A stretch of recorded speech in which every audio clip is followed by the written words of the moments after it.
we are. It's raining a little bit, so we're going to have to go under a roof in a minute. Anyway, hello from Viking Valley. It's Karl and I. That's Karl. So if you haven't met us before anyway, Karl is the Norwegian, who doesn't sound like your typical Norwegian dialect as you would think. You sound more Romanian? No, not Romanian. You have your own, some people say Scottish. What do they accuse your accent of being? Everything. Everything? Norwegian isn't people's first guess, though. No, because he doesn't do the twos and the broody. I don't have the sing-songy thing that most Norwegian politicians and scientists seem to develop for some reason. Yeah. Also, we're after hours. Karl gets to have a beer. Village is closed. He is a guide. I'm still not Viking today, but I've been doing more office work than textiles. This year, actually. So we can walk around a little bit, but I can see that the rain is starting to pick up already, so maybe we pop out once in a while. Kristen's here! Hello, Karl and Karin! And she spells Karl with a C because Kristen's Karl has a C. Yeah, and she can't spell. Near Karl with a K, like Karin with a K. And she can't spell. What the hell? She's Norwegian. She can spell. Anyway, but that's not. This is the house Kristen had. She was just here. She is Norwegian. She can spell. She's Norwegian. She can spell. And she's been doing awesome Nalbinding lately. There you go. Your house is all closed up for the day. That's one of the many stereotypes about Norwegians I didn't know, that we were famously good spellers. She said, sorry, Karl, with a couple of emojis. Suck it up, Buttercup. She's fine. 24 days till Karin's birthday, says Roger. Ha ha ha. That's right, on the 7th of October, but I'll let you in on a little secret. Karl here has a birthday 6 days after mine. You're the 13th? Yep. Yep. And how old are we going to be, Karl? When I say we, I mean you. I won't catch up to you if they put it like that. No, but I'm hoping you will. So how old are you going to be, Karl? On the 13th of October, I'm going to be 53. How old are you going to be? 50. 50! He looks 80, but he's going to finally be 50. Oh, anyway. I have a little gift for you, Karin, says Outer. She was just here. Outer was just here. She got to stay in Holger's house, which is up the hill over there. Kind of where that fire is coming from, actually. Wonder about that? No, it's the fire's behind his house. But he will be, or she got to stay up there and saw the whole thing about the slave trading on the back that Holger has depicted on his wall. Mm. Yeah, no, that was awesome. Anatomically correct and everything drawings. Vima's Crochet is here. Welcome. Beautiful place. Yeah, we have to show it while we can because it's going to rain, so we'll have to go under a roof and play with needles soon and yarn. The trees are getting bigger, though. This is what I kind of wanted to show. So if you haven't been here in a while, this little tree was like a stick last year. And then this one's gotten much, much bigger. And this one is starting to creep out now, but these out into the path. But they're huge. Roger should be so happy. Our Roger, Roger, actually Fjallar, because these are also growing in. So he's just been up on the roof, and we were wondering, why doesn't he pull the trees from the roof? We thought maybe we'd have to send kids up there because all of these grass roofs get trees growing on them, but I think he's taken them all down now. Anyway, but he wanted to get them to grow long enough to get a good root system so that he could plant them up on top of the fences here so that you won't be able to see the gas station anymore, and it is pretty much hidden. Although there was a sign there last year that got removed over the winter when they put in the electric charging stations there. But yeah, all these trees he keeps planting along the roof so that we won't be able to see the gas station anymore and you'll feel a little bit more secluded. Some people come to Gudvang and they're like, oh, you know, I was expecting to see this village and I see a gas station. I'm like, yeah, but you got to go in the village to see. But all of his little tree projects are growing. That one, those ones are getting bigger. This one too is starting to grow pretty big. They seem to have sprung up this year though. Go stand next to it, Karl. I think it's taller than you now. Lyra says, good morning, it's hot as fuck again in Kansas, staying inside. I don't blame you. It is taller than you. Strike a pose. Karl, his beer, and a tree. Roger says, I'm doing the opposite of what you're doing. I'm slicing a mango for breakfast. Oh, well, we're not doing that. We don't have any mangoes here. Opposite of slicing a mango would be putting a coconut back together. I think he's doing the opposite of what somebody else is doing. Let's see, also Max is here. Let's see, Amaro is here all the way from Belgium.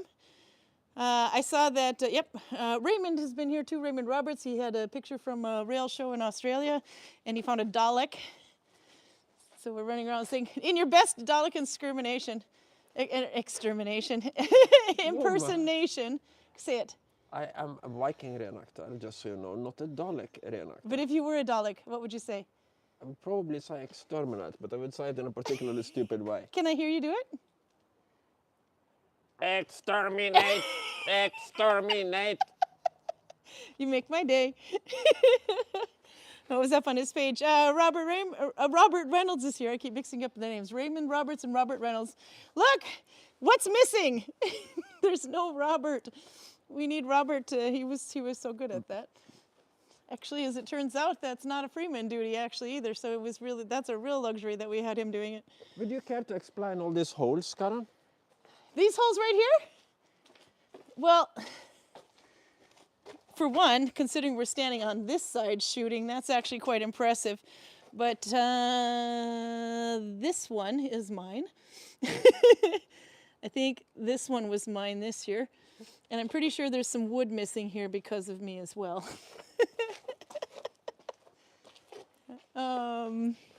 Let's see if I look this way and all. Yeah, I was asking, Roger had sent a couple of links from Huntington Beach. The Port of Long Beach has had a little bit of an incident. Did you get to see the video of that? No. One of the cargo ships had sort of, like the bottom cargo and all these containers on top of each other, buckled and like a whole roll of cargo fell out. Containers fell out and into the ocean, so they've been trying to pull them out. But so far, all they find is like Amazon boxes and no oil or anything. So. But did locals get any good loot? Did you get any good loot, Roger? That's what I'd asked him before I had to run in here. I said, did they recover all the Amazon orders on Long Beach? I thought he had an answer to that, but it might have been missing in scroll here.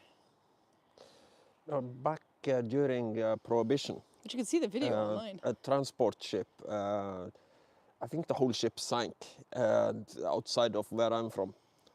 So enormous container of bootleg liquor was just floating around. And I think people were drinking it for weddings and funerals till well after the Second World War. Yeah. Okay. I found the comment I was looking for. Sorry, I got distracted. He said, by the way, the Port of Long Beach, the Port of Long still has a backed up queue of cargo ships. It was 12 ships and now 6 ships.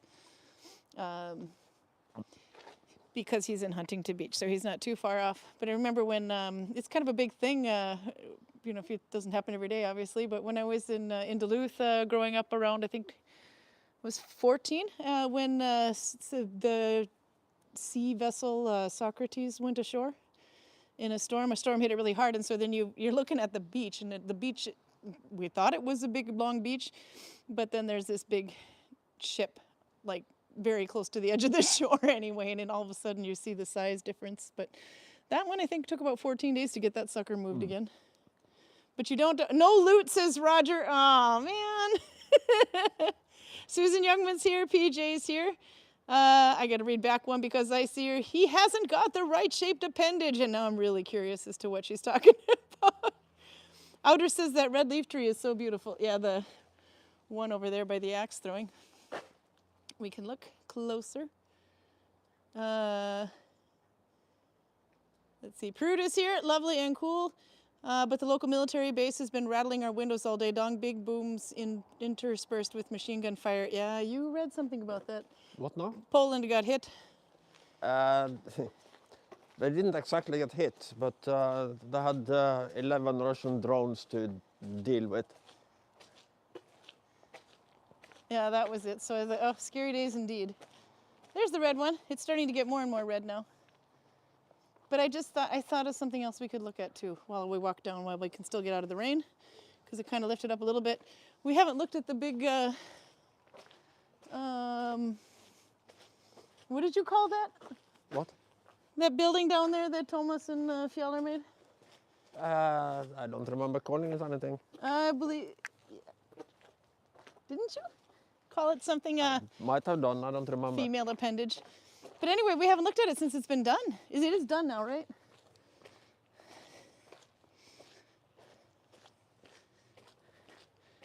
Are you training? Yay! I won't film you, I promise.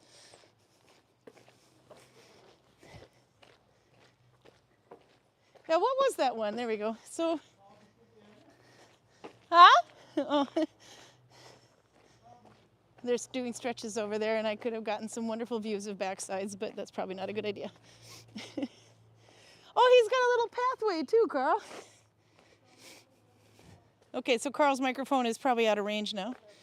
But look, I haven't been in this yet, but it's supposed to be for archery. Ah, I see it is. So there, if I go back a little bit, but you can see the target in there. So they were trying to find a way to shoot, because if it goes over this wall, it lands on a playground and into where all the people take their pictures and selfies next to the ocean. But now that I see it in theory, okay. So it is actually shooting downwards, by the way. Could try to go farther in there and see how it works. They've added mud and clay. This is all logs that have been cut and stacked. So, hit the target. It's quite cool though. And then up at the top there you can see. Why? Let's see. Anne Rose says, my half-brother came over to Europe from Australia and brought me some yarn from Tasmania. Oh, wonderful. Lucky you. So beautiful. And I was the only one who got a present. That's a good half-brother. Max says, recently I've been making a pair of mittens in the polyarvy stitch. What I did is make an increase using F2 and the normal one using F1. Oh, that would work, I guess. We haven't done polyarvy this year, I don't think. Oh, he's got little stones on the bottom here too, on the ground. So, oops. PJ says, so the challenge is to shoot at a target you can't see in a at the back of a narrow tunnel. Yep, I think this will be a good winter game, Karl. I don't know where he went now. He's behind me somewhere. Robert says, I think Karl referred to it as the vulva. It just reminds me of a Neolithic passage grave. I agree with you, and that's exactly what I thought he called it, but I wanted to be sure. Hey, that's my fire pan. I recognize it because that chunk missing out of it. That's why I donated it. Good to see it still getting use. But yeah, I think you're right, Robert. I haven't tried to shoot into it though, so we'll see. But I guess you could have light in the very back chamber there. I see it's like 3 chambers. Yeah.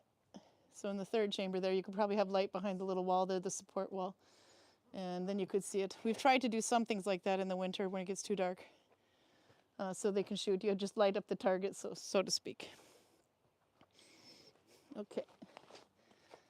Then, still, it's kind of cool. What does it look like on the outside? Like that, mud and paint and tarred, I think. And he's been planting trees. So Roger's been here. Roger, the Norwegian version of Roger. So Robert remembered it like I did, Karl. But you got to answer a couple of questions before I let you sit down and drink your beer. Yeah. PJ said the challenge is to shoot the target you can't see at the back of a narrow tunnel. How does that actually work? Have you seen it in use? I've seen it in use, but I haven't been operating it, so I can't say how it works. Ah. And then Robert also remembered he thinks you called it a vulva. It wasn't just me. We'll film over you. Look, waterfalls. No. And then, I still don't understand why, says Audra. Now, we had to do something. If they're going to shoot arrows in that direction whatsoever, we have to make sure that they don't shoot them into the people on the other side of the wall. So that was one way, I guess. Okay, should we sit? We could sit by the archery bar. It looks like a bar, admit it. Okay. So, Nalbinding. I actually did get some progress done on mine. Do you want to shoot a little, Karl? No. Boring. Oh, question for Karl. Pruda says, I've been reading The Children of Ashenel. Oh my God, she finally got it. It says Vikings paid the bride price when they got married. How much would he pay for you? We have had this question before, but it's been a couple of years. What would your bride price for me be, Karl? Nowadays, I think we need to focus on him for this one. Yeah? Nowadays, I think you would be pretty expensive. Oh yeah, damn Because expensive. your skills are pretty unique nowadays. But in the Viking age, I think you would be dirt cheap. I don't see no rings on these fingers. Dick. Because in the Viking age, all women probably could needle bind, spin, thread, weave, and plant color. But do they have like rooms and rooms of yarn? Oh, so Karl, who looks like the Beastmaster guy right now. If you know the bad guy in Beastmaster, open up. Give us a flash. Woman. I need to show you what you did to my tunic. Look, notice it's a V-Borg tunic. So not a cheap tunic. 26 pieces at least on this damn thing. Look what, I had to repair it once because he started doing the sleeves, so I put cuffs on it. Yeah, but what happens to linen when it's 60 million years old? It's not 60 million years old. Squirm, little girl. Look what you did to my tunic. Close enough, woman. Shame on you. I'm going to have to teach you how to repair. Shame on you. But yeah, bride price. Okay, so explain a little bit about the bride price for those who don't know. While I sit there in a gin and tunic, says Roger.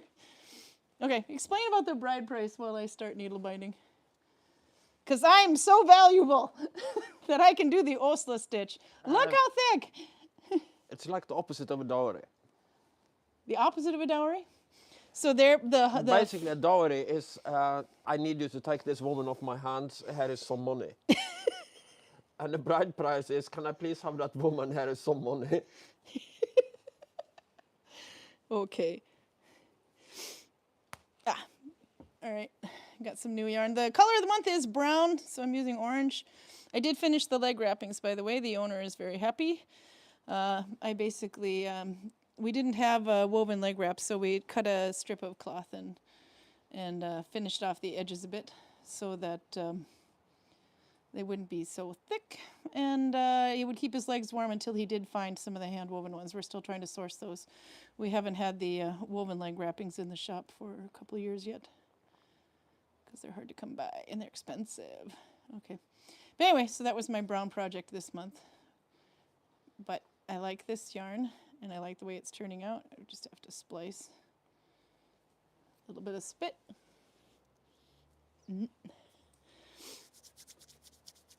I probably should have washed my hands before spit splicing, but oh well. So another thing I was going to say while I get this one sorted. Roger also sent me a video about how you could tell if the girls were unfaithful, the women were unfaithful to their husbands in the Viking Age, according to the 1958 Kirk Douglas movie, which we so love. 58 wasn't it 63? No, it's 58. Okay, this maybe is too much. This needle, by the way, is not, I would not recommend this for a needle binding needle. This is pure desperation because I need a thin needle, but this is a bodkin. This is too thin, and this can get annoying, and this is not sharp. This is flat, so it's kind of sharp on the edges, but catches on everything. But in a pinch, it works. I think I might have a tapestry needle though, which would work a little bit better. I like my long one, weaver's needle, but I can't find it. And I don't know what I did with my bone one. But this is made out of bone, so hey. Okay, let me turn this a little bit so it's not stabbing me here. Trying to do this on a ledge. Kirk Douglas and Tony Curtis were brilliant and definitely canon. The boy-girl connection, yeah. I did it like that. It was scissoring, sorry. It might be girl-girl connection, I guess, that I was doing there. Okay, so I'll do the Åsle stitch and then I'll come back to that video I was talking about. Okay, so here I have to find my loops. First, second, third, but my third loop is this one. When I pull it, then it pulls there. Okay, so I know where those are. Also, because of the way the stitch is done, the third and the fourth loop kind of look like bunny ears. So if you're not sure, it's the bunny ear on the left. But if you tug it a bit, you can see that it pulls in the right one. So for this one, you take the third loop from right to left. Then you, just like you would Dollarna, but on the second loop here, you go and pick up the second loop from underneath. So that'd be the first loop behind your thumb. That's also why the loops will eventually look like bunny ears. Anyway, and then you go underneath the thumb loop and under that one. And this is Åsle, except for I stupidly almost pulled it all through. I forgot to join, which is the other trick. To get this wheat-like looking thing, let's see if I can undo it here without messing it up too much. You do the M1, F1 connection, which means middle one. This is my middle one. It looks like a bottom. And this is the F1, the front ones. This is not the middle on this one. But anyway, so right to left through that part, through the middle, and then go turn and go from the front like that. So you've got M1, F1. Then you do that. Pick the bunny ear on the left, scoop up the second stitch from front to back, and then turn and go under the thumb loop and under the leader yarn. And then pull carefully through because my dirty looking splice does not look very good. But if I pull carefully, we should be able to get away with it. So M1, F1, loop bunny ear on the left, which is my third loop, from right to left, then go under the second loop, turn and go forward through the front loop and the thumb loop. This is something that will confuse me a little bit when doing this stitch, is I will want to make this one my first loop, but that's actually already been done. And so if I follow it through, then I'll see that is actually not the right one. That would have been like an M1, F2. So there's my M1, it's this one. But every once in a while, depending on the color of the yarn or whatever that I'm doing, I want to take that one, but it's not, it's this one, not attached to anything. So hopefully you can see okay, but I'll keep playing with this one. So we're gonna do this stitch all month long, no variation, just the stitch. There's a couple, there's like a Åsle weaver stitch and others. Some will take the third and the fourth loop together. That would make it even more dense. So when they do it, instead of just taking the bunny ear on the left, they would take both bunny ears and then do it. But I think this is dense enough. I notice that when I do this, I tend to pull it off my thumb. That's just sheer habit. But you don't have to take it off your thumb as you're working it. You can. Maybe it's because of the camera angle. There, you can leave it on your thumb if you want to. And then take it off. Okay. PJ says, I'm sitting on my yarn. I've done that. I found out how to stop the yarn twisting tighter and tighter or looser and looser. Alternate which hand pulls it through. Like, are you thinking, like, okay, if I make my stitch, let's see, that and that. So sometimes I pull through this way, that way. Are you thinking like maybe pulling it away from you with that hand? Because changing up the way you pull the yarn through is actually a bit of a save on your wrists. which is probably why my wrists don't hurt as much doing needle binding as it would when doing knit and crochet. But yeah, sometimes I will do, if my elbow is getting sore, and I'll do a bunch of short pulls. If I have really lopey single ply yarn, I will do short pulls. Then make sure I tighten it before I pull it all the way through.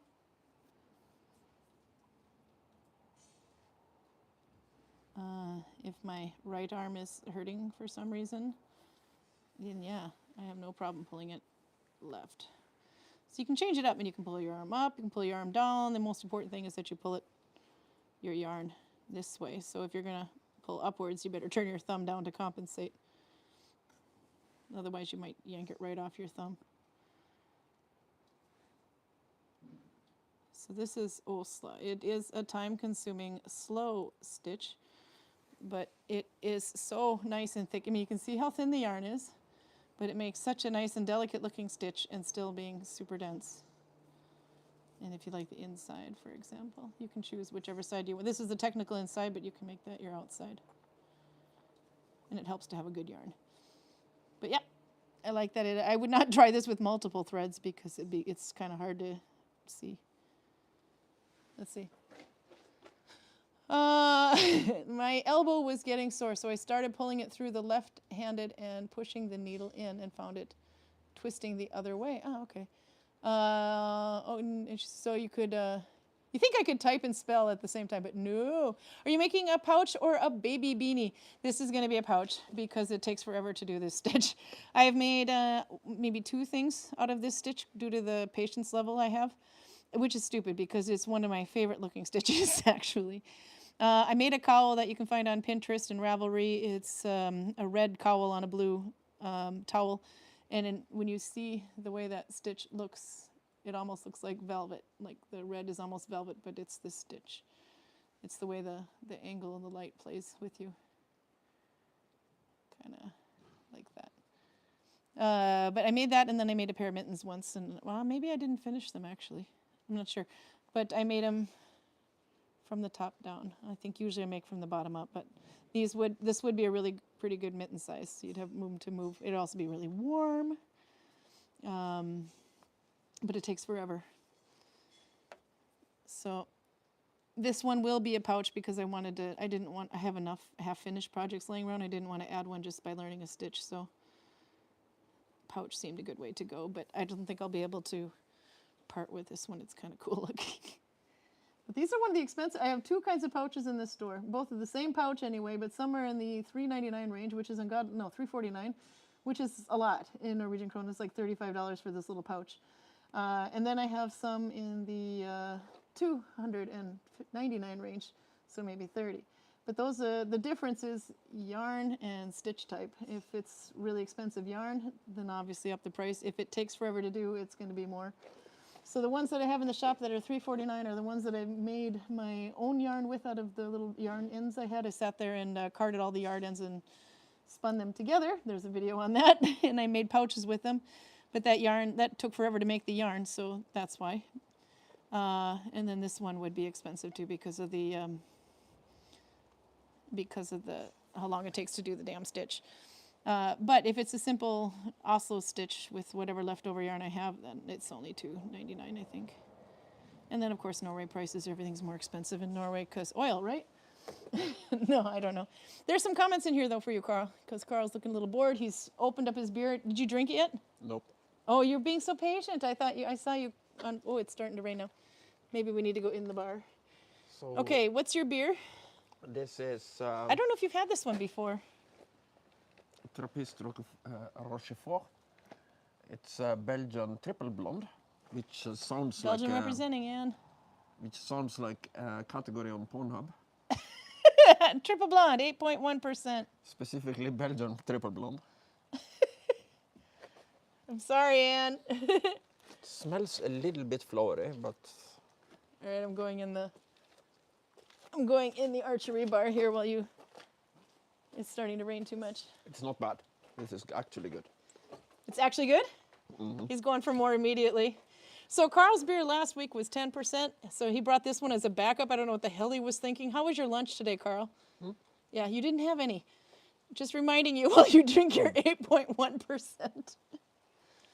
But it's rather light looking color-wise. Yeah, no, it's a blonde, so of course. Yeah. Well, it's 3 blondes. 3 blondes. 3 Belgian blondes. Trapeze, no lemonade, Suzanne. Remember, Karl, it's not lemonade. You shouldn't down it in 2 seconds. You can't diss Tony Curtis, says PJ. PJ was suggesting that the Vikings with Kirk Douglas and Tony Curtis was absolutely factually correct. Pretty much all of it, except for the voting with the axes. No, then it's no voting with axes. And then throwing axes at the wall there and is climbing up. There is 2 very suspicious uses of axes. One is the braid thingy, and the other one is the climbing up the gates. Okay, thingy. explain both of them for those who have not seen the movie. It's on YouTube, I think, for free, by the way. It's some kind of fidelity test for women by cutting braids with throwing axes. Oh, the braids, yeah.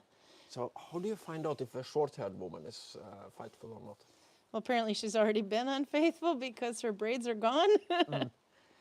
And then you had a comment about so Holger, our local slave trader from Germany, has a thing for braids. What would he think if he saw that? That's what I'm wondering, because there is braids, and braids play an important part in the scene. So he might like that, but on the other hand, I cut the braids, so he might not like that. So I don't know. It is either the greatest movie scene ever, or it's horror for him. I don't know. And for those on the other side of the world, it's a plait. A braid is a plait. But yeah. So explain what they were doing in the scene there, in that Roger sent you the clip.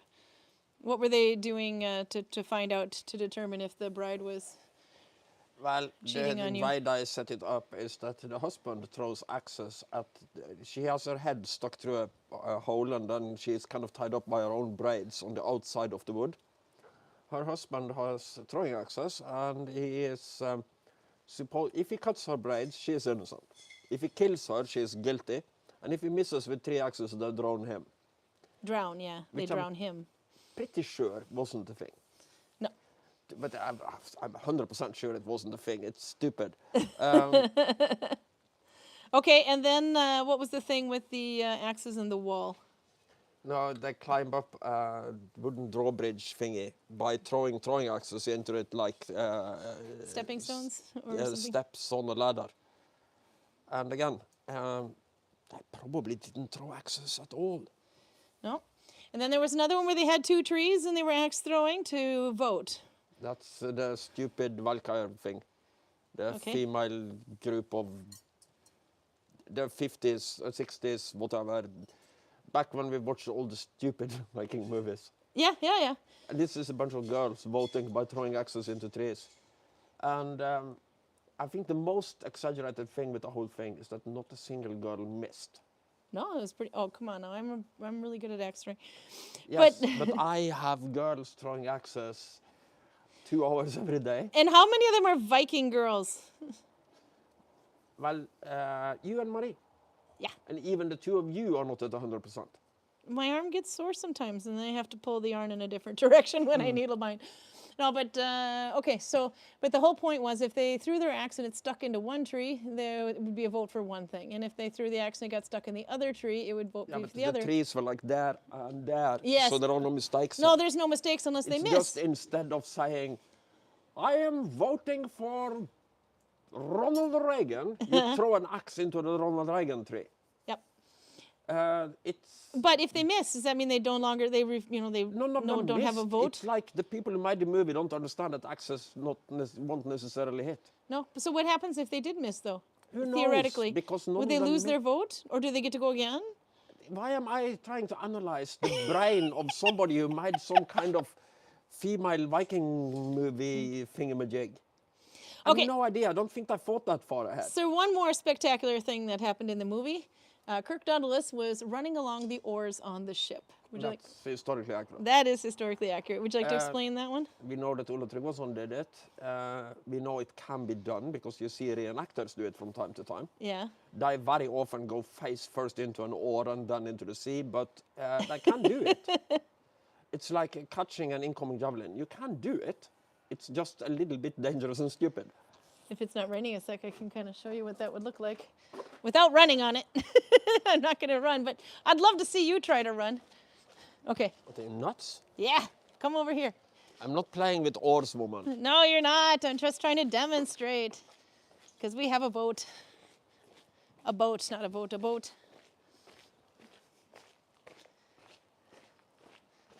Okay, so here's a boat.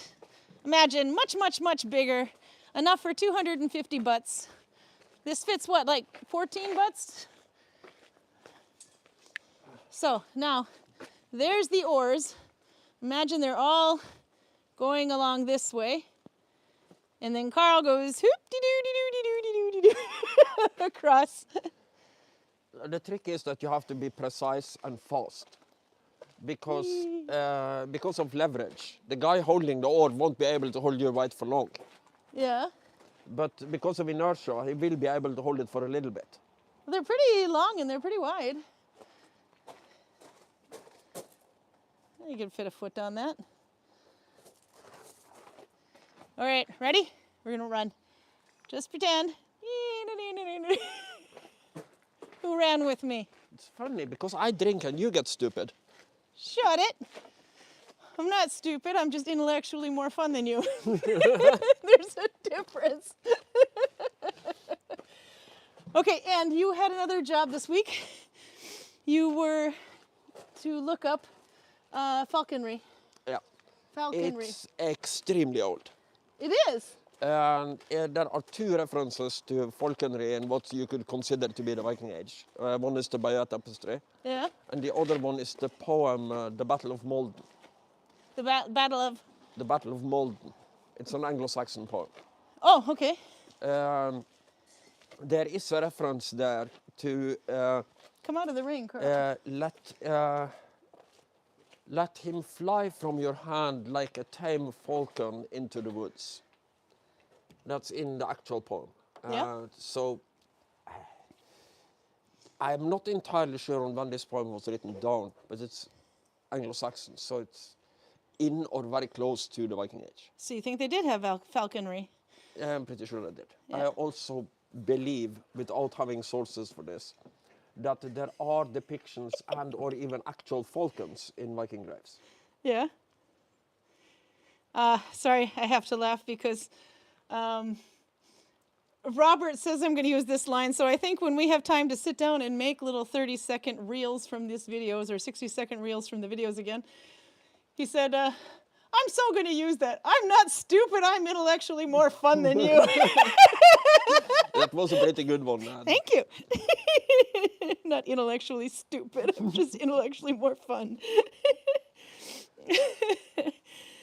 Okay, so anyway, did you find any examples of them using falconry or anything like that? Just the... Do you want to come out of the rain? You're sitting like right in the drip. Yeah?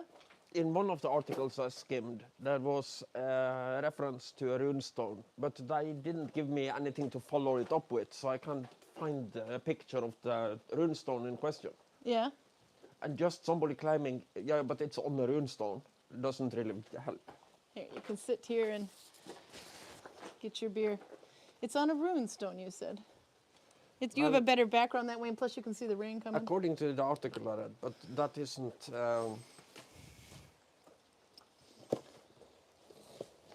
that isn't actionable if I can't find a fucking runestone. Yeah. Well, we'll see. Let's see. Okay, so now there might be some questions. So Karl might need some fun questions here. As for freemen, we have 2 freemen in the village right now, I think. So they're starting to dwindle out because now school has started pretty much everywhere. But there's a bunch coming in about... the first weekend in October, we have a bunch of freemen coming because there's some sort of well, 2 things. There's an event here and a small event here, a private event, but there's also an event over in Førde, which is some wrestling thing or something. Anyway, so the Vikings that are passing through will be stopping here as well. So we'll have like quite a few people that weekend. Okay. Lindsay says, by the way, Lindsay's here. She says, yes, intellectually more fun is definitely going into my lexicon work with my colleagues. I like that. Okay. Let's see, Pruda says, as if Viking women didn't have the freedom to sleep with whoever they wanted, even the thralls. That's actually a very good point. Any comment on that, Karl? Because I'm a Viking woman and No, we have a few thralls. married woman probably did not have that level of freedom. Oh, really? Explain. Well, this is basic biology, woman. Biology? Yes. If I am married to you and you keep producing kids that may or may not look anything like me, that's a problem for me, isn't it? Yeah, but you have bad eyesight. So Yes. would you know? But I'm good at recognizing colors, for instance. What makes you think? No. They had some red-haired thralls. They had white thralls. They had Asian thralls. They had. Of course they did. They had all kinds of thralls. But if They weren't I very. all of a sudden get a shitload of red-headed kids, there is something wrong. How much did you know about genetics in those days, by the way? I mean, would you even know that they were supposed to look like you? Maybe they look more like a relative of mine that died a long time ago. How would you know? How could would be- you I know could be- that your kids are supposed to look like you? Yeah, did they know that in those days, that their kids were supposed to look like them? But of course they did. Love the shockness of your face. This is the whole reason I like to rile you. Because your voice gets higher and higher. Well, of course they did. You have some women who can do pretty much whatever they like. Yeah. In Viking society, that would be widows. Well, Monique is here. Hey, Monique from South Africa. A widow is pretty much free to do whatever she Yeah. wants, Yep. including with slaves. I was going to say, because I read that, I remember reading that National Elm as well, though, that they could. But you remember reading that in National? Yeah.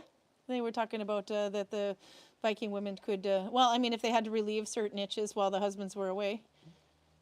I don't remember reading that passage, but if you can show it to me, I'm willing to Link it! re-evaluate my opinion. Find it, but Pruda! I'm pretty sure this is not actually accurate. No, but I need it to be accurate. Just kidding. Okay, I was supposed to say something to South Africans, that we have two of them on here now. It was something like buy a donkey. Yeah, that's it, buy a donkey. I'm supposed to say buy a donkey to them, and it doesn't actually mean to buy a donkey. Buy a donkey.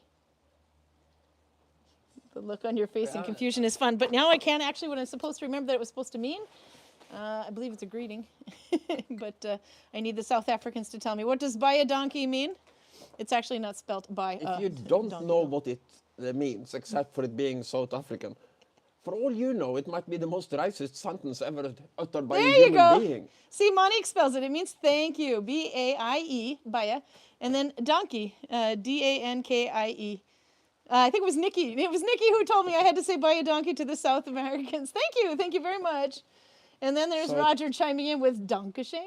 Donkey. South Americans? South Africans, sorry. I'm screwing things up. My geology is all over the place these days. Geography. I want to be a veterinarian because I love children. Sorry. I'm getting my tongue twisted. I'm intellectually more fun than you, Karl.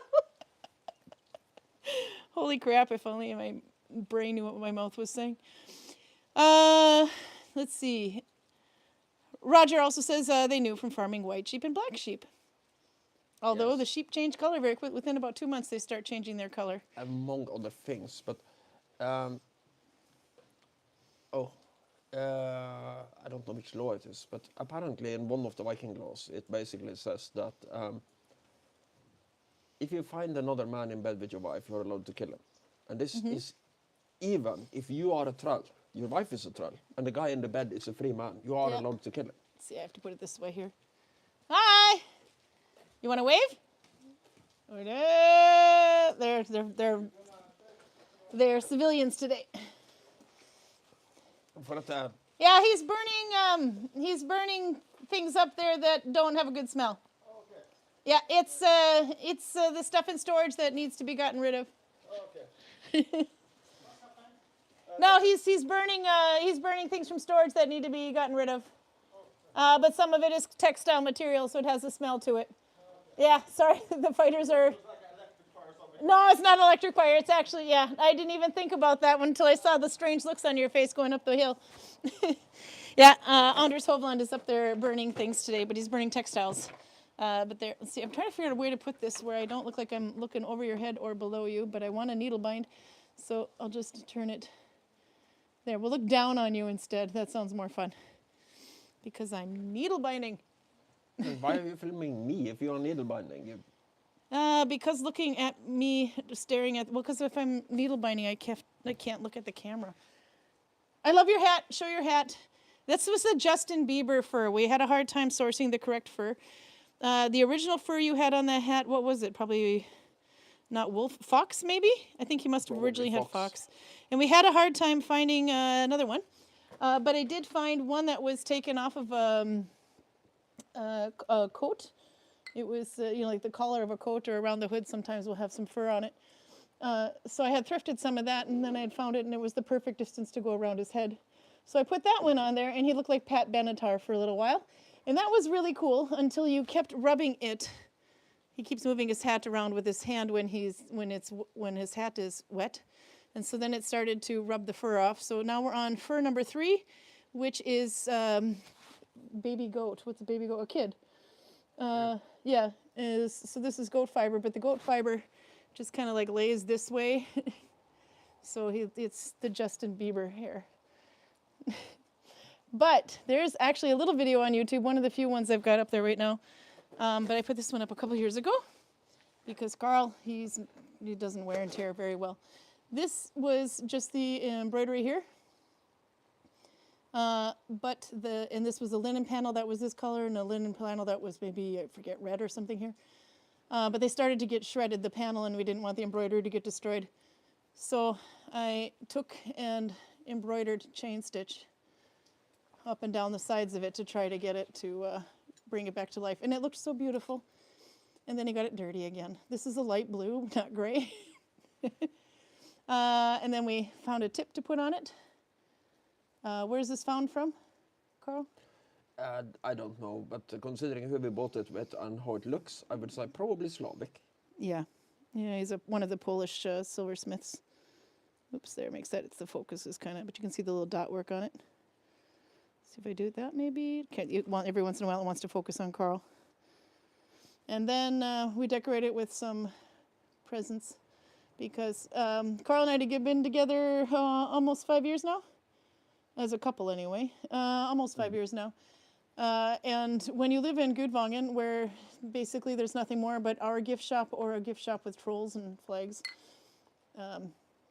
Yep, so we're slowly buying out every piece of silver they have in our gift shop and gifting it to each other. These ones, do you remember what this find was? This one was? No, I can't We have to look these up, but let's see if it focuses anyway. But you can see it's a good example of Viking art because you have multiple appendages, legs and feet. It's supposed to mean something if the leg or the foot is grabbing onto something, and it's also supposed to mean something if they're biting. I don't know if it means anything. It's a category of art called the gripping beast. Gripping beast, yeah. But if the gripping beasts, they probably had some kind of significance. But I don't think anybody knows what that significance was. No, and it has a lot of similarity to Celtic in that it goes over, under. And it's a very typical motif And of course from it's the Viking mirrored. Age. Bear or a cat or something that either grabs its own tail or grabs its own hind legs with kind of opposable tongue grip on its front legs. Jonas Lau Markusson, it's a Swedish guy. So Jonas, Jonas, Lau, Lau, and then Markusson is Markusson. He has a blog and he talks about things like these. He also has a book called The Art of Viking Anatomy. And then here's another one. This is the one with the head. I think it is called the art. The art of Viking. The anatomy of Viking art. Thank you, yeah. Not the art of Viking anatomy, because that would be something entirely different. I'd buy that book. Somebody Have you write, been- PJ, I want you to write a book. PJ's an author. Write a book about the art of Viking anatomy. I totally want to read that book. My brain is not functioning today. Clearly. Well, I mean, it's functioning. My mouth just can't keep up. Who else would buy that book, huh? Okay, speaking of Viking anatomy, but yeah, so this one is also found, God knows where. It also has the mirrored effect, if you see it there and there. But it's not a gripping beast on this one. I don't know exactly what this one was, but it's got the faces on it, and one of them looks like a lot like the ones that were on the wagon at the Border Museum, the Viking cart found in the Åsle find. But it's got little heads. Laugh out loud, says PJ. I'm currently considering a series of murder mysteries with a shapeshifter investigating, but sort of Agatha Christie style. So is there any room in there for anatomy of Vikings? Viking anatomy. Agatha Christie and Viking anatomy. Anyway, so this is Karl's hat fixed. It is lined.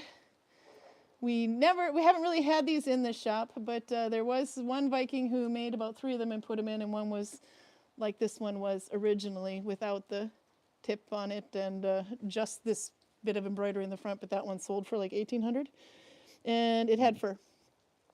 So now he's got, I think, 2 more in the shop. One is very simple embroidery and no fur trim, just a linen trim, and one has the Viking trim but no embroidery. So we need to get some more of these. But you've had that hat for a long time. Yep. There you go. I think I bought it in 2010. Yeah, it was longer than I've known you anyway, but it's the triangle hat. I had it in 2011 when we were coming up with all kind of stupid make money quickly schemes.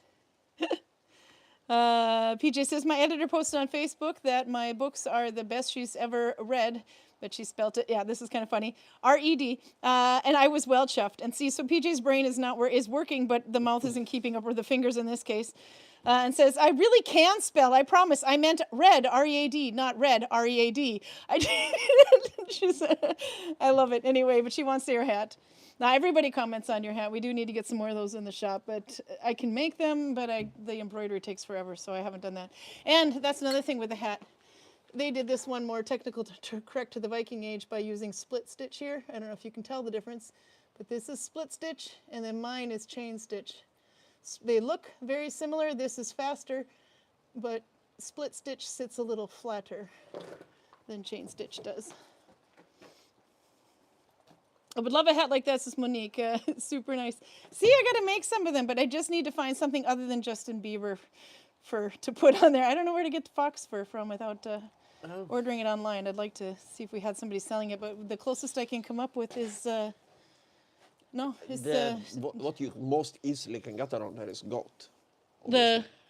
Goat, yeah, but that's what I got because Tor Eirik's farm has the goats.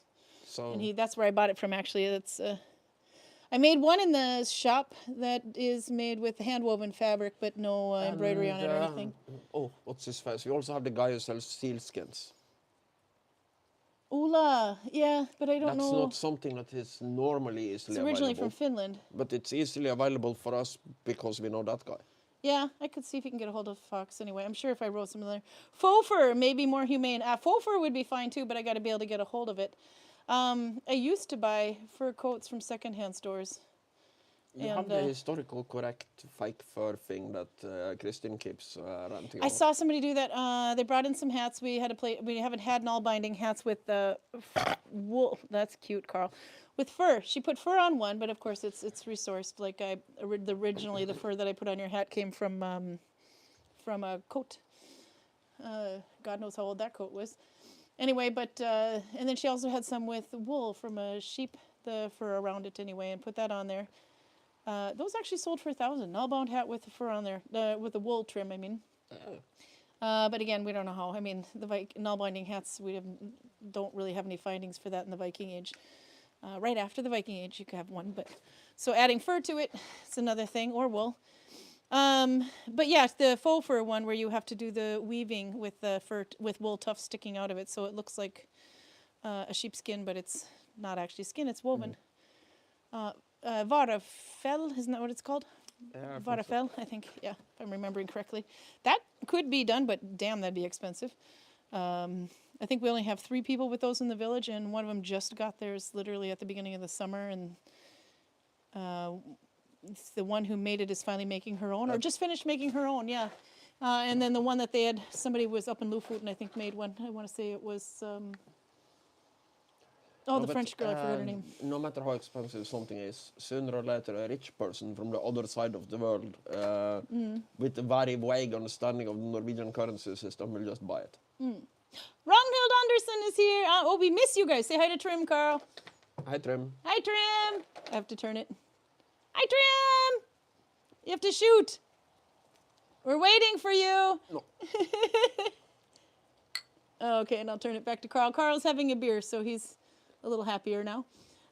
Yeah, and I'm not. It's a bad example. 10-10, Karl, elegant. Of course, I can handle bow and arrow when I'm drunk, but it's a bad example for people, so I'm not doing it. Oh, no. I wasn't talking about you. I was talking about Trim. Trim has to come over here and shoot arrows. Yeah, Not you. I'm guessing it's probably too far away, don't you think? That's why we need to get him here. Did you miss that part? Is your brain working too, Karl, or are you intellectually more entertaining? But yeah, full fur could be something. I liked to, like I said, if I went to a secondhand sale, oftentimes in the schools gather in a bunch of items and then sell them for as a fundraising type thing. You can usually get a really good deal, and at the end they don't want to clean it up, so they tell you anything you can stuff in a bag you can have for like 50 kroner or maybe even up to 200. But you can fit a couple of fur coats in there, and then you take it apart and use the fur. They're usually really dusty, so I would do it outside, but you can definitely repurpose the fur, which is what I kind of prefer to do. How long did it take me to make the embroidery on that? Okay, well, again, I did not do the actual decal. Somebody else did that. But it's similar. The decal with the orange as well is similar to one of the Ernest Dragons I do, and that would take about maybe a week. It is the so-called Ernest Beast. So. Well, it is the Ernest Beast. Yeah, if I turn it this way, you can see it better. It's the Ernest Beast, but I have an Ernest style dragon that I've done some embroidery on, that I've embroidered quite a few times, and that takes me on average about 5 days. I haven't seen her for many years, but the woman who originally made the Craft. Original one before it was repaired 67 million times. Yeah, I think it's Otala Craft online. Othala, I think, Craft. But doing this and this over, just going back and forth in rows of chain stitch, I think that took me probably about a week. And boy, was it boring. But I really am happy with the way it rescued your hat, because that hat is kind of who you are. But this hat, if I remember correctly, I think I bought it in 2010. Yeah. And it cost 1,600 back then. Yeah. And the closest one we've had is the one that Frederick sold in the shop, and that was, I think, 1875. Yeah, but and it wasn't the same as these, but this one is wool. His was linen. Yours is, that's another thing to point out. It's wool embroidery on a wool hat with a linen lining. Just to put it into perspective, it cost 1,600 the year, but ice coffees cost 9 kroner. And now the iced coffees cost 26 kroner. Yeah. Inflation is a bitch. Yep. There, Peruta found it. She put it in the link, otalacraft.com. That's probably, I'm guessing where you got it, because she does make hats that are like that. And she used to come here back when we had markets. She was here. Eastern European. She makes a lot of Viking clothing. She is young-ish. Yeah. So. But it's not Magda. It's the other one. No, yeah. She's younger than Magda. Yeah. She is, I would guess, 10, 15 years younger than me. Yeah. Dark hair, small. Oh, yeah, I think that's her. Thought she was Russian, but she might. I honestly can't tell Eastern Europeans apart. I think the reason I want to say it's Otala, but I don't know if it actually is. But anyway, Otala Craft makes hats like that, but they also have a lot of the tunics that you'll see people wearing, the employees wearing in the village that have embroidery on it. That is not machine embroidery. We don't do machine embroidery here. So it's hard to find somebody that does, but the split stitch embroidery, which is Viking accurate, chain stitch is not, that's usually made they get from her. But it's a bit of a waiting list. However, you can watch when things go on sale. I can also show you why I decided to buy this particular design. I'd like to see. Yeah, you're wearing your necklace of prostitution today. Yeah, but it's not for kids. I'm so sorry, Trim. It's not on that one. It's this one. Yeah, hold it still so it focuses. There we go, and then let it sit for a minute. Yeah, that one is the Yelling Dragon. This is more or less the same as this one. Except for the head is different. You have an Ernest head. Yeah. That I can put it up here so they can see properly. But When the head is long like this, this that's was an Ernest back style when head. I was putting my kit together. Almost looks like a dog's head. And she had probably like 20 to 30 hats, Yeah. different motifs. And I chose that one because it was, since I already had this little trinket for 125 kroner, then this kind of fit in under the same motif or the same kind of style. Yeah. Oh wow! Now I see the beast on the embroidery. Yeah, it's quite cool to see. But yeah, that guy Jonas Lau Markusen, you can check out his stuff.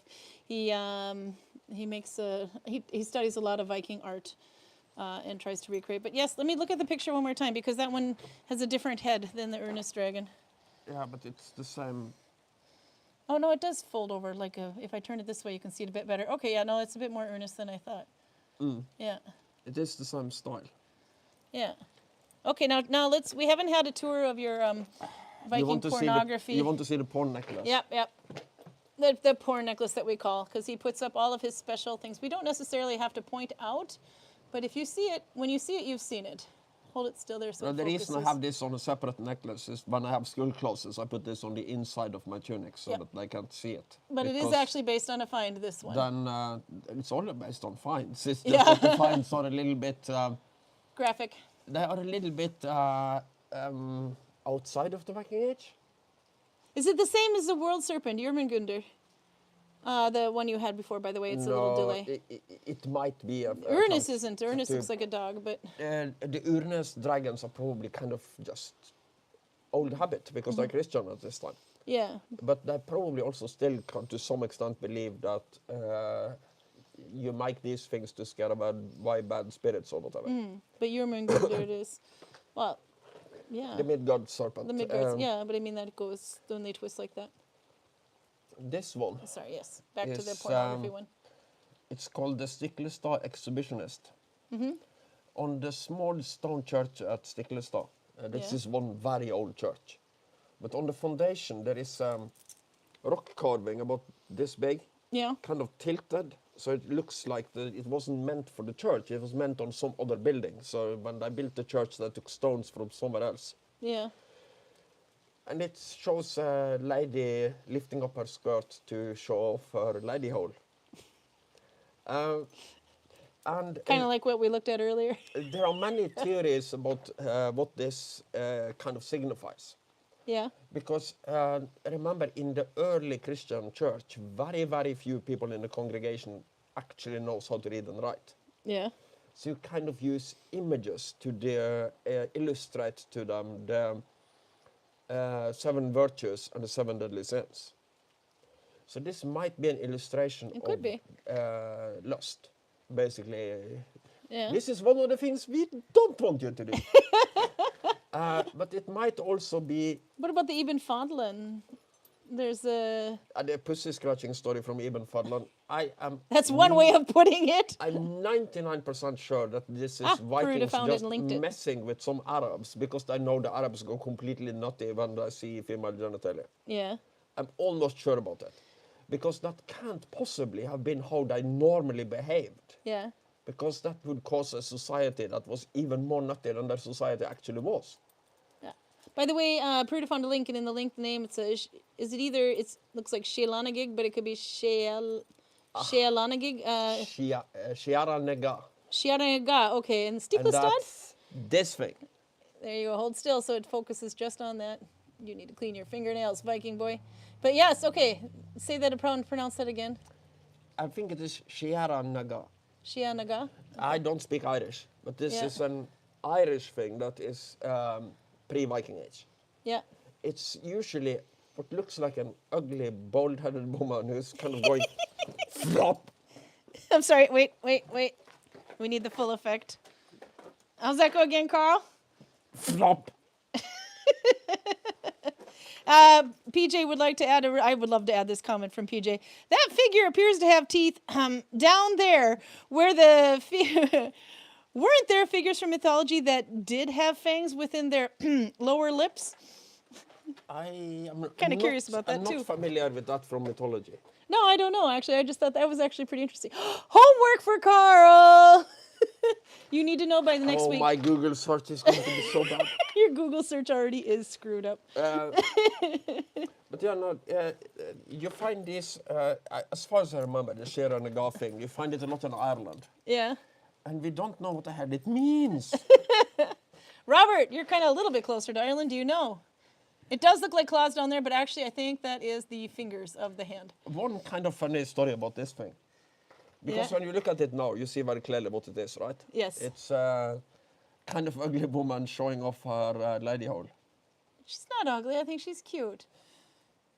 Beauty is in the eye of the beholder, you ass. True. Okay. But I was walking around with this thing, and Tuffa's son, he was probably like 15 at the time, Yeah. walks up to me and points at it and says, "Why do you have a medallion of what looks like an alien ramming a nutcracker up his ass?" Yeah, there you go. I know I can't unsee it. No, but I can now anyway. But yeah, it's you had another one too, actually. Oh, that's Stone Age. So this has This is me with This a has- basket on my head. This has nothing to do with the Viking Age. I just have it for fun because it kind of fits with the other Hold ones. still, you're making it hard to look at. Okay, I'm sorry. We're trying to identify the body here. It's naked Karin with a basket on her head, arms tied behind her back. Oh, butt cheeks. Okay. When we get home, let's see if we can find the Karl, basket and some do you rope. want to see the fifth year or no?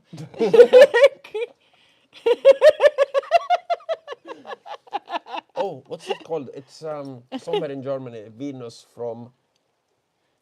It's not München, but it's somewhere in Germany. It's a Stone Age. Yeah. I'm just thinking, what is it? Women are from Venus and men are from Mars. No. Venus, as in the goddess of love. But it's a Stone Age thingamajig. Yeah. So it might be like. Knitting basket on the head, says Monique. See, maybe it is me. I mean, okay. Let's see. That's right. Take it all in, folks. Okay. When we get 1 million subscribers, we Yeah. can reenact this. No. No. 1 million subscribers. And then there won't be any subscribers after that. Shame on you. I like the knitting basket on. It's the knitting basket on the head. Roger says Karl will be doing an internet research. Karl will be doing internet research. The traveling husband's wife. Question. Feels like that one might be about the wife of the husband you talked about earlier. The traveling husband's wife. When we were talking about dowries. Or slaves, if women could have slaves, I forget. They're kind of slaves. They just can't. Do things, but they can't try them out and take them for a ride? Is that what you're saying? The trappist is speaking, says the Belgian. I have to speculate wildly. There are ways to have fun with your slaves that doesn't cause pregnancy. So that would probably be either completely okay or don't ask, don't tell. Don't ask. Don't. But if you do things with your slaves that causes your kids to have a different genetic heritage than your husband, I would say that your husband is well within his rights to divorce you and move to Trysil. To Trysil of all places. Yeah, why not? Karl needs to read Children of Ash and Elm, Chapter 5. And you do have this still downloaded, actually, the audiobook. I have it on my computer. Yeah, okay, let me see. I have to go back up because I have to go through all the laughing faces and get to the top. Funny that this imagery would be on a church, and that was talking about... Stiklestad. yeah, the Stiklestad exhibitionist. They have a lot of really Arlene does all her embroidery with hand slip stitched. weird Quite and easy. Yeah, it cool. isn't hard. Just, yeah. If you look at the details of Yeah. the Gothic churches, like the Nidarosdomen and a lot of the ones in Germany, you will see a lot of what the fuck? Not for children. I think we've gone past the not for children quite a long time ago. It's there are some really weird little details when you look at it. Yeah. I can Google it for next time. Venus but, from Willendorf. Yeah. Yeah. Sounds about right. This is Redisby. Let's see. Oh, and the other thing is, I kind of have to appreciate this comment from Arlene as well. That said, one more up, a little bit higher. Thank goodness Vikings didn't do French knots. I agree with you 100%. French knots, they're actually not that hard to make, but to get them tight and uniform looking is a pain in the ass. I'm assuming we're not talking about the sexual position here. Maybe. What if we were? That would be the trapeze talking. And yes, I agree with the Belgian who assessed that. I have a Belgian triple blonde in a French knot. That is what the teeth fanny necklace is. Question traveling wife that we were talking about. Teeth fanny necklace? The teeth fanny. It's not teeth, it's actually the hands. This one. What the? I'll have to explore your art here. No, not that one. This one. It looks like teeth, but it's not. It's actually fingers. No, it's her fingers. Yeah. She doesn't have... But the thing is, I knew exactly that she meant this one and not this one. No. But this girl is borderline attractive. This one, I would say, is a scary How many little goblin. Belgian beers does it take for you to find a certain necklace attractive? Apparently just one. But The it was a other triple one looked blonde. like teeth, yeah. It's Yeah. this is stupid and kind of to the side of the point, but the only reference I mentally have to vagina teeth is in old role-playing game called the Rune Quest. Oh, yeah? It's probably the most useless spell in the entire game. Carl's new But, beer rating scale. It's one of the... there is like 103 religions in the Rune Quest, and all of them have their own spells. And one of them have the vagina teeth spell.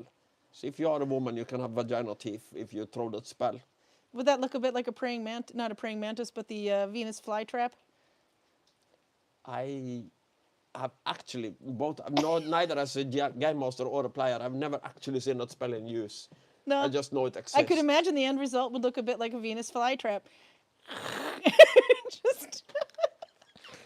But role-playing games take inspiration from mythology quite a lot. Yeah. So I wouldn't be surprised if there is Lunch something... needed before the trapeze, says Audra. No? You've got to remember to eat lunch next time before you drink the trapeze. No, but I'm not quite as intellectually amusing as my better half here. I haven't had anything and I'm this intellectually amusing. Got teeth, says Roger. No problem. Viking invents a toothbrush. And then there's a little... I haven't seen that one. But imagine going to The the emoji dentist of with the, your vagina dabbing. teeth. Huh? Imagine going to the dentist with your vagina teeth. Nope. So... Okay, we are maybe... We are a little over time, so I now think we have I'm reached going to the bring out bottom the... of this particular Yeah, rabbit no, hole. we're at the bottom of the rabbit hole. But also because we've got somebody up there burning crap that's going to be driving us, so I'm going to do one more show of the Åsle stitch here. Mouthwash, says Roger. Okay, let's see. So the Åsle stitch, use a thinner yarn, use a thinner needle. Not like this, though. This needle is, it's not a needle binding needle. This is going to drive you nuts, and so is the tip. But anyway, you could use, actually, I did bring one. I prefer longer length of needle to grab onto. But you can use something like these would also work probably better than the one that I'm having. They're just yarn needles. One has a bent tip. If you think that's easier to use anyway, so that you don't twist your arm so much to try to get it in. But these would work probably better than what I have. But anyway, it's threaded. That's the way it is. But for YouTube purposes, it's also nice to have an extra length so I can get my fingers out of the way when you're trying to watch. The view of the mountains. Oh, yeah. That is Postcard Gudvangen. And it's always extra beautiful when it's raining. You can try to look at it when we walk down there anyway, because there's starting to be more waterfalls coming along the right there. But yeah, that's postcard. It's a little bit, it's nicer when it's blue. Definitely fresh air. I suspect I'm getting a little shadow here from the roof. Let's see. No, I live in a postcard. That's what I tell people. Okay, so to make the Åsle stitch, you have to use the last 3 loops. This is 1, 2, and 3. So you have 1 there. The second one is loose, kind of like that. And the third one and the fourth one look like bunny ears because of the way the stitch gets done. It kind of turns the direction, it changes the direction of these two. But the third loop is the bunny ear on the left. We're thinking of Raymond when we say this because bunny! Anyway, so there you go. So to do Åsle, you would pick up the bunny ear on the left from right to left. Let's see, this tends to snag on yarn. Okay, then you pick up the second loop from underneath, like almost looking like Dollarna, except that it's the wrong loop.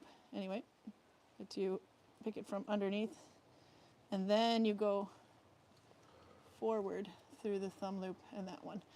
And that's Åsle, but M1, F1. Sometimes, like I said, sometimes Åsle will have the third and the fourth loop together.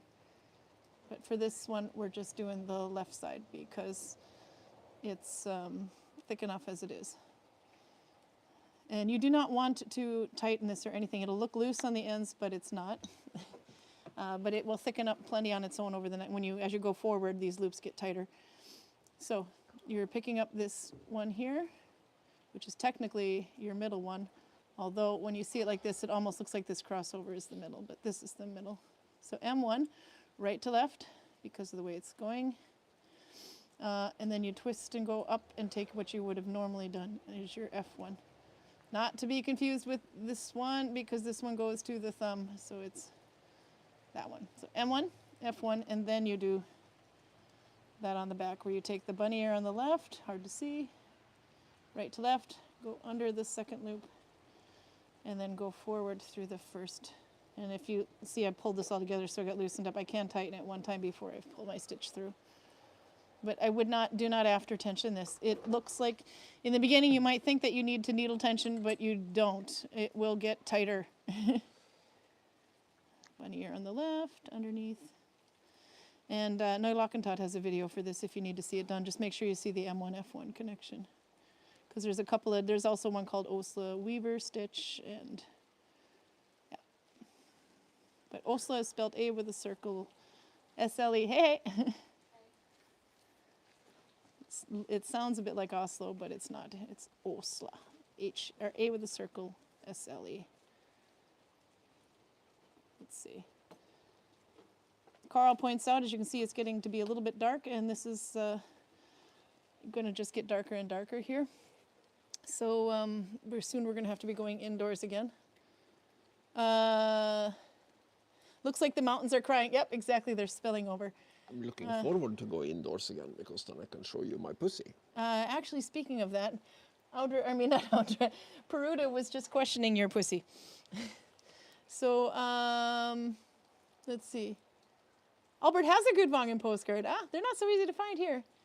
It's just a back screen. Yeah, no, it's nothing but green screen over there. We've been faking it this whole time. PJ said that's a very thick. Yeah, it is extremely thick. Yeah, we are actually sending from downtown Detroit. Yeah. Yeah, but you can't see through the stitch very well at all. If I didn't pull it at all, you wouldn't be able to see through it. But it's very dense, because when you take your M1 like that, or M1 F1, it's basically squishing it together, and that's how you get these little ridges, because it squishes behind. But yeah, it's very dense. This would make a really good mitten, but it's a slow stitch. If you thought Oslo was slow, this is really slow.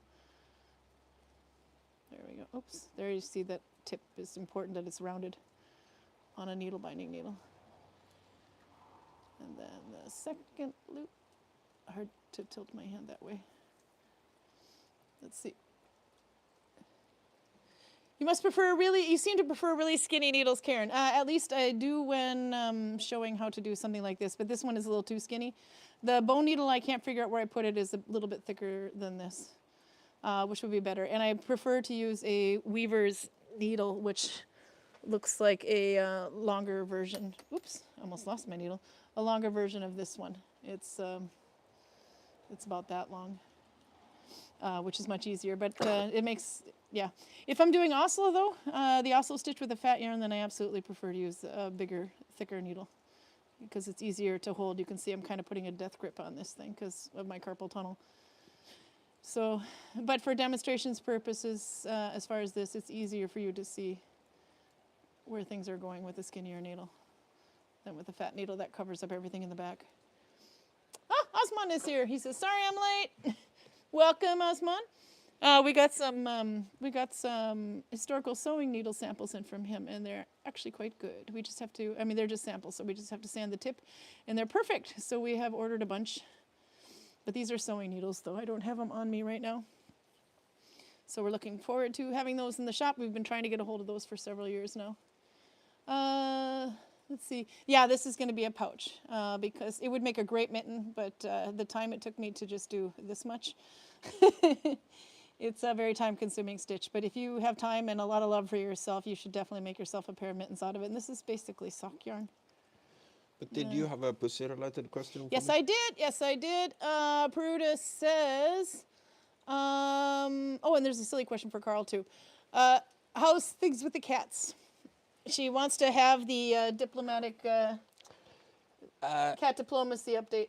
Cat diplomacy was looking pretty good until last night.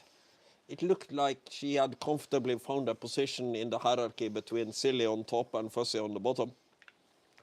But then she absolutely wanted to snuggle me instead of Fussy, and Fussy was on my chest. Mm. So she walks up to him and she goes... I'm sorry, do that again.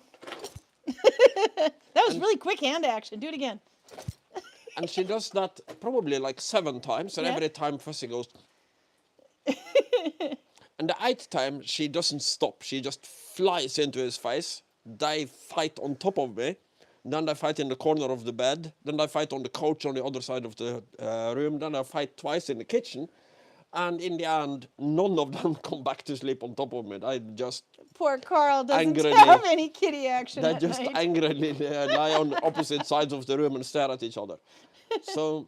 but we did have some adventures with a box.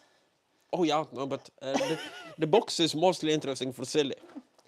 We have a box that is just a tiny bit too small to fit either Silly or Fussy. So obviously both of them want to sleep in it.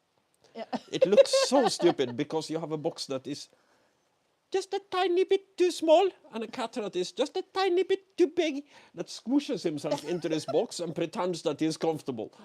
And they absolutely love it. Silly likes the box.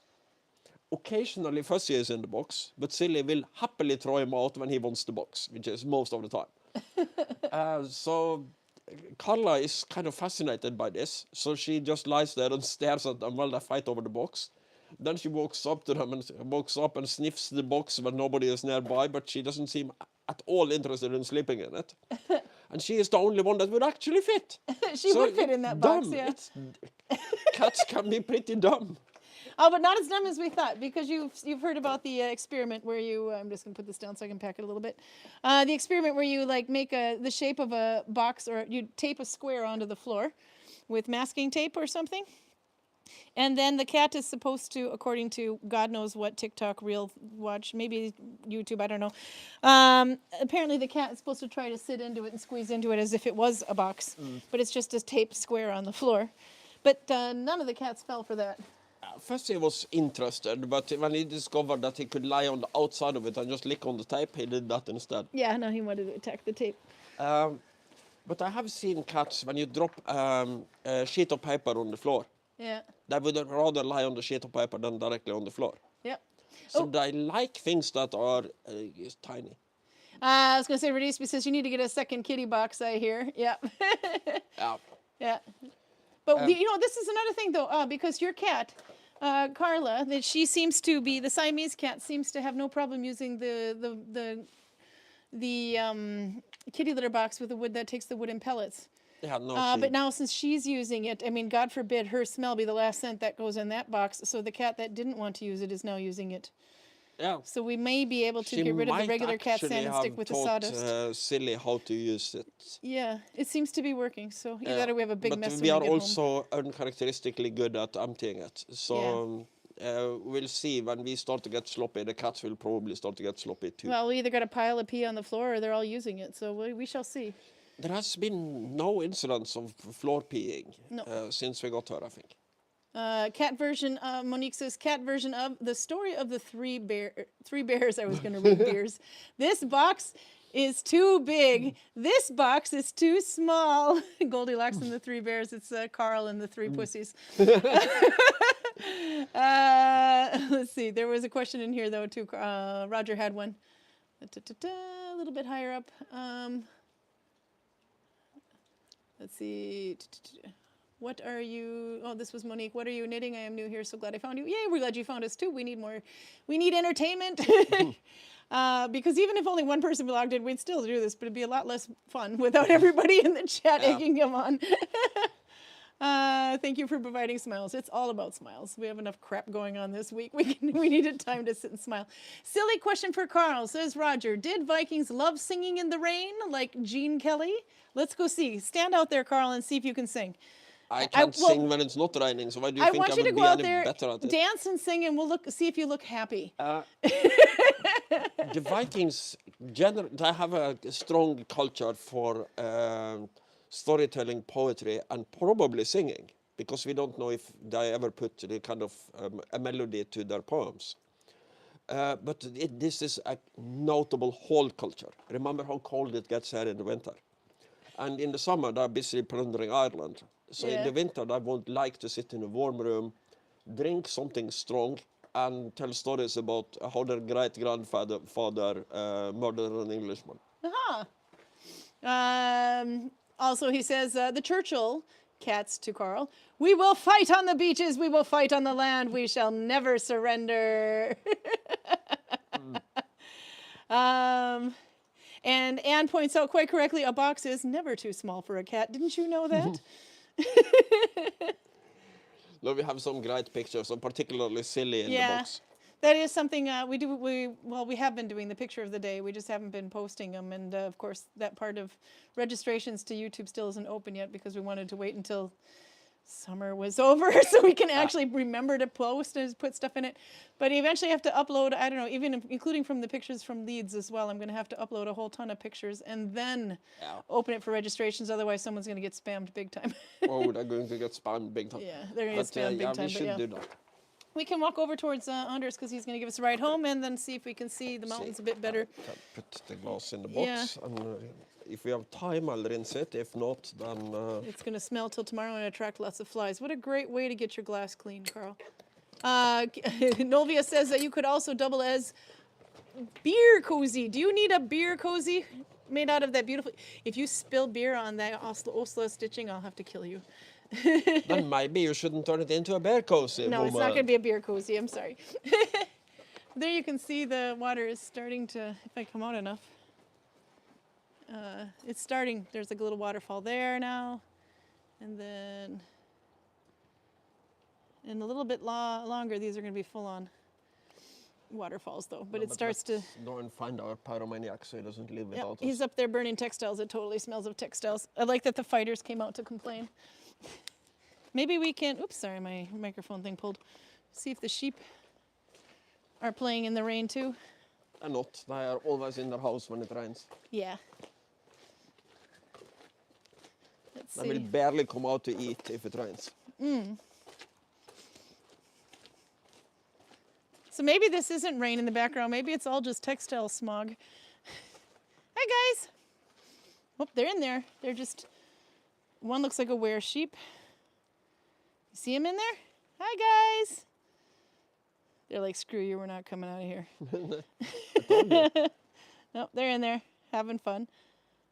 Does anyone know, does anyone mow the lawn grass on the rooftops? Well, no, well, actually, that one looks like it's turned into a tree, but then Roger goes up and pulls them, but he wants to make sure they have enough roots to plant them. And no, we have never it's just- mowed the lawns yeah, on it's just these. weeds. These There are, house every lots. once in a while, there's a really thick weed that comes in. I forget what it's called, but it is not Viking age accurate, so that one we pull out quite quickly. But most of it is clover and grass. There's a Viking in that house. Yeah, I was assuming so because the Yeah, house that's why was it's open. not locked, because there's a Viking staying in that house this week. Actually, I think she's here all the rest of the month.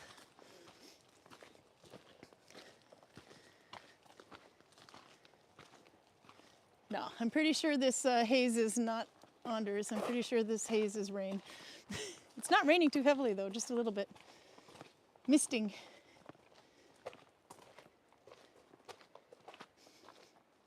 Well, I'm going to clean the glass. Can I have your microphone then? Probably a good idea. Say goodbye, Karl.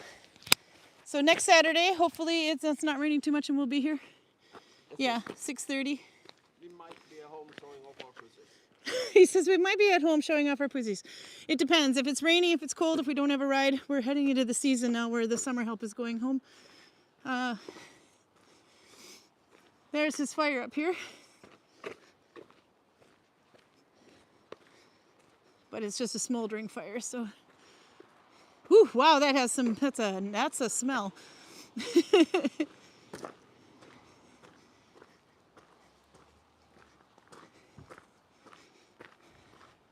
But yeah, it's a bit of textile stuff. He's burning old stuff from the loft that we don't, that's just gathered that we don't need and is not usable anymore. Ta-da! He's making an offering. That's why it's really raining.